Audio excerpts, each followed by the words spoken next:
Elisha ఏలియా మీద ఉన్నటువంటి రెండొంతల అభిషేకము కావాలని ఆశపడ్డాడు. ఆ 14 సంవత్సరాలు చేతుల మీద నీళ్లు పోసిన తర్వాత వెళ్ళిపోయే టైంలో డబుల్ పోర్షన్ కావాలన్నాడంట. ఏలియా ఏమన్నాడంటే, నా చేతుల్లో లేదు, ఎందుకతడు నీవు అడిగినది కష్టతరముగా ఉన్నది, అయితే నీ యుద్ధం నుండి తీసివేయబడినప్పుడు నేను నీకు కనబడిన ఎడల ఆ ప్రకారము నీకు లభించును, కనబడిన ఎడల అది కాకపోవునని చెప్పాను.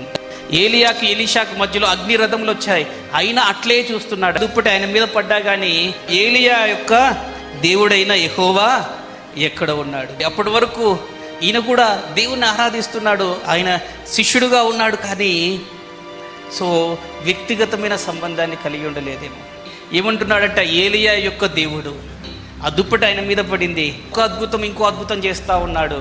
కొన్ని రోజుల తర్వాత 2 రాజులు 3వ అధ్యాయము 14వ వచనం, ఇప్పుడు ఎవరి సన్నిధిలో నేను నిలిచి ఉన్నాను. రాజుల సమస్యకు సొల్యూషన్ ఇవ్వడానికి దేవుడు ఎలీషాను అప్గ్రేడ్ చేశాడు. ఎందుకు అనంటే, దేవుని సన్నిధిలో నిలిచి ఉండే అనుభవము. ఈ అంత్య దినములలో అటువంటి కృప అనుగ్రహించబడునుగాక. ఆయన సన్నిధిలో నిలిచుండి ప్రార్థిస్తుండగా అనేకమైన అద్భుత కార్యములు చేయుటకు కృప పొందుకొందుముగాక.